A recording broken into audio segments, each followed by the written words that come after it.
Mister ladies viewers அனைவருக்கும் வணக்கம். நான் டாக்டர் நித்யா, சித்தா பிசிஷியன். சிறுநீரகம் சார்ந்து இருக்கக்கூடிய பிரச்சனைகள் இப்போ இன்றைய காலகட்டத்தில் இந்த சிஸ்டைட்டிஸ் அப்படின்ற பிரச்சனை நிறைய பேருக்கு இருக்கு. ஸோ அப்படி பார்த்தோம்னா இன்ஃபெக்ஷன் ஆர் இன்ஃப்ளமேஷன் நம்மளுடைய கிட்னிஸ்ல ஏற்படுது. ஸோ இந்த மாதிரி இருக்கும் பொழுது இந்த கிரானிக் கிட்னி டிசீஸ் அப்படின்ற ஒரு பிரச்சனை நீண்ட நாட்களாக ஏதோ ஒரு காரணம், சில காரணங்களால சிறுநீரகங்கள் நமக்கு பாதிப்பு ஏற்படுத்தும் போது நம்ம உடல்ல நிறைய மாற்றங்கள் வருது. முக்கியமாக இதுல அட்ரினல் கிளாண்ட்ஸ் அப்படின்ற ஒரு கிளாண்ட் இருக்கு நம்ம உடல்ல. அட்ரினல் அதாவது சிறுநீரகங்களுக்கு மேலேயே ஒட்டிட்டு இருக்கக்கூடிய கிளாண்ட் அப்படின்னு சொல்றோம். நம்ம உடல்ல நிறைய விஷயங்களுக்கு இது ரொம்ப ரொம்ப முக்கியம். பயமா இருக்கும், பதட்டமா இருக்கிறோம், கோபமா இருக்கிறோம், அதாவது ஏதாவது ஒரு முக்கியமான அவசர காலம், சரியா, அந்த மாதிரி இருக்கும்போது நமக்கு ஒரு பதட்டம் ஏற்படுதுன்னு வச்சுக்கோங்களேன், பயப்படுறோம் அப்படின்னா இந்த கிளாண்ட்ஸ்ல இருக்கக்கூடிய அந்த ஹார்மோன்ஸ் செக்ரீட் ஆகுது இல்லைங்களா, இதுதான் காரணம்னு சொல்லலாம். அப்போ பிளட் பிரஷர் நமக்கு அதிகமாகும் போது நம்ம உடல்ல பிபி அதிகமாகுதுன்னா இந்த அட்ரினல் கிளாண்ட்ஸ் இந்த சுரப்பிகள்லயும் மாற்றம் ஏற்பட்டு அது சிறுநீரகங்களையும் நமக்கு பாதிப்பை ஏற்படுத்துது அப்படின்னு சொல்லலாம். அப்ப இந்த சிறுநீரக பாதிப்பு வராமல் இருப்பதற்கு எந்த மாதிரியான உணவு முறைகள் ரொம்ப ரொம்ப முக்கியம்? ஏன்னா நிறைய நோய்களுக்கு நான் பொதுவாகவே சொல்றது இதுக்கெல்லாம் மெடிசனே வேணாங்க, டயட்லயே நம்ம கியூர் பண்ணிக்கலாம் அப்படின்னு சொல்றேன்னா அதுக்கு காரணம் ஏன்னா நமக்கே தெரியுது இல்லைங்களா, இது ஒரு டிசீஸ் கிடையாது, இட்ஸ் எ டிசார்டர். இதை நம்ம லைஃப் ஸ்டைல் அண்ட் டயட்லயே நம்ம சேஞ்ச் பண்ணிக்கலாம் அப்படின்னு நம்ம சொல்லும் போது நிறைய விஷயங்களுக்கு நம்மளுடைய உணவு முறையும் நம்மளுடைய லைஃப் ஸ்டைல் வாழ்க்கை முறையும் ரொம்ப ரொம்ப முக்கியமான ஒரு இடம் வகிக்குதுன்னு சொல்லலாம். அந்த மாதிரி இருக்கும்போது இந்த சிறுநீரக பிரச்சனை ஆரம்ப காலகட்டத்திலே, ஏன்னா நம்ம நிறைய பேர் பாக்குறோம் இல்லைங்களா, இந்த சிறுநீரக பிரச்சனை ஆரம்ப காலகட்டத்திலேயே நம்ம ஒரு கவனம் செலுத்தி உணவு முறையெல்லாம் கரெக்ட் பண்ணிட்டோம்னா மெடிசின்ஸ் இல்லாமலேயே பிற்காலத்துல இது ரொம்ப ஒரு பாதிப்பை ஏற்படுத்தாமல் நம்ம தடுக்க முடியும், கண்டிப்பா தடுக்க முடியும். அப்போ ஆரம்ப காலகட்டத்திலேயே இந்த சிறுநீரக பிரச்சனை இருக்கு, கிரியேட்டின் லெவல் எனக்கு 1.5, இதை தாண்டி 1.82 அப்படின்னு கிராஸ் ஆகுதுன்னா கவனமா உணவு முறையில இந்த மாற்றங்கள் எல்லாமே நம்ம கொண்டு வந்தே ஆகணும். அதே மாதிரி GFR லெவல் நம்ம கால்குலேட் பண்ணி பார்க்கும்போது 70 இதுக்கு கீழே குறையுதுன்னா ரொம்ப கவனமா இருந்து ஒரு 2 மாதத்துல அது கண்டிப்பா நம்ம சரி பண்ண முடியும். அப்படி இருக்கும்போது பரவலாக எல்லோருமே சிறுநீரக பிரச்சனை இருக்குன்னா தெரிந்து வைத்திருக்கக்கூடிய ஒரு மூலிகை அப்படின்னு பார்த்தோம்னா மூக்கிரட்டை. இந்த மூக்கிரட்டை அப்படின்னு சொல்லக்கூடியது அப்படி என்ன ஸ்பெஷல், இதுல என்னதான் இருக்கு, இது சிறுநீரகத்தை எப்படி நமக்கு பாதுகாக்குது அப்படின்னு நம்ம தெரிஞ்சுக்கணும். பொதுவா இந்த மூக்கிரட்டை சொல்றது சிறுநீரக பிரச்சனைக்கு நல்லது.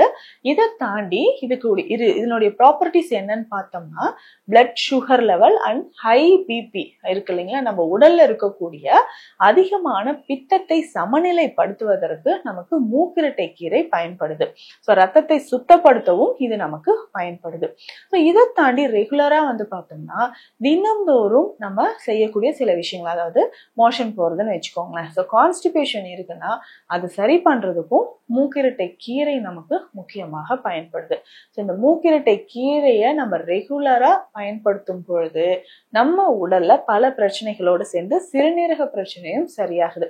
சரிங்க, இந்த மூக்கிரட்டை கீரை நிறைய பேர் சொல்றாங்க, மேம் இப்ப நான் என் கார்டன்ல மூக்கிரட்டை கீரையெல்லாம் நிறைய வளர்க்க ஆரம்பிச்சிட்டேன், தினமுமே ஒரு கைப்பிடியோ 2 கைப்பிடியோ எடுத்து ஜூஸ் மாதிரி போட்டு குடிக்கிறேன்.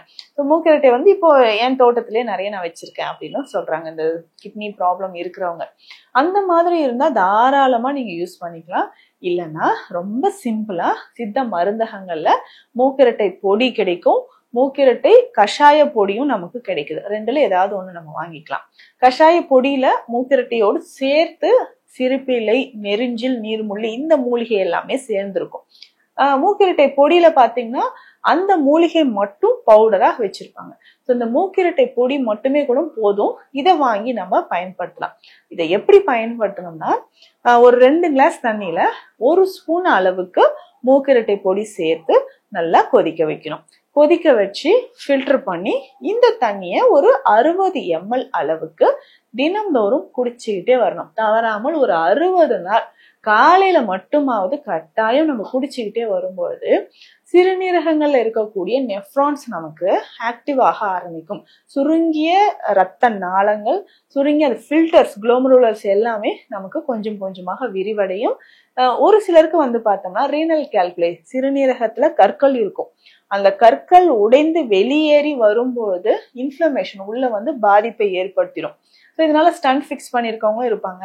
இல்ல நான் சர்ஜரி பண்ணி ரிமூவ் பண்ணிட்டாங்க, ஒரு 4-5 வருடங்கள் கழிச்சு திரும்பவும் வருது 2-3 முறை நான் சர்ஜரி எல்லாம் பண்ணிருக்கேன்.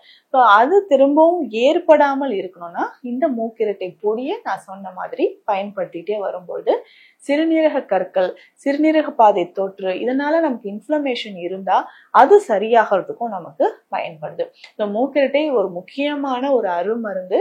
சித்த மருத்துவத்துல முக்கியமா பெருமருந்துகள் நிறைய செய்யறதுக்கு, புடம் போடுறதுக்கெல்லாம் இந்த மூக்கிரட்டை சாறு விட்டு அந்த மருந்தை நம்ம பயன்படுத்திக்கிட்டே வரோம். சரி, இதை தொடர்ந்து நம்ம வேறு என்ன மருந்துகள் சிறுநீரக பிரச்சனை இருந்தால் சேர்த்து சாப்பிடலாம் அப்படின்னு பார்த்தோம்னா, இதுல முக்கியமாக தேற்றான் கோட்டை பயன்படுது. சதாவரி அப்படின்னு சொல்லக்கூடிய தண்ணீர் விட்டான் கிழங்கு நமக்கு பயன்படுது. இந்த 2 மூலிகையும் ரொம்ப முக்கியமானது.